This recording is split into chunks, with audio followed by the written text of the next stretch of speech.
Kamis siang, Kementerian Perhubungan periksa kesiapan Pelabuhan Ketapang, Banyuwangi sebagai salah satu alternatif jika Bandara Ngurah Rai ditutup. Selain sebagai jalur penyeberangan warga, pelabuhan ini juga digunakan untuk mendistribusikan bantuan pada pengungsi. Kamis siang, Direktorat Jenderal Perhubungan Darat Kementerian Perhubungan lakukan inspeksi di Pelabuhan Penyeberangan Ketapang, Banyuwangi, Jawa Timur. Mereka memeriksa kesiapan seluruh infrastruktur pelabuhan karena jalur Pelabuhan Ketapang ini jadi satu-satunya jalur alternatif jika penerbangan dari dan menuju Denpasar, Bali ditutup. Sehingga sampai dengan sekarang kebutuhan berapapun lonjakan penumpang itu masih tertangani oleh kita semuanya. Jadi ada beberapa perilaku, ada yang dari Bali langsung ke Banyuwangi sini, kemudian ada juga langsung dari Bali diangkut dengan bus lewat Mengwi ke Surabaya, ada juga langsung ke Jakarta.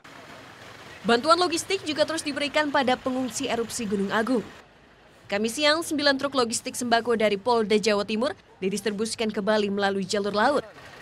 Banyak 9 kendaraan truk terdiri dari beras, kemudian Indomie, kemudian kongguan, air mineral, kemudian masker, kemudian obat-obatan, susu, dan lain sebagainya.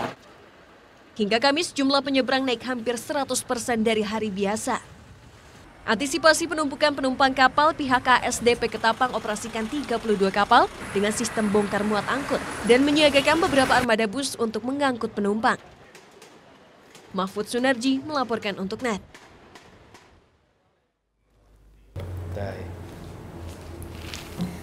Udah selesai kan nontonnya? Nah, jadi jangan lupa buat like, komen, dan subscribe ya.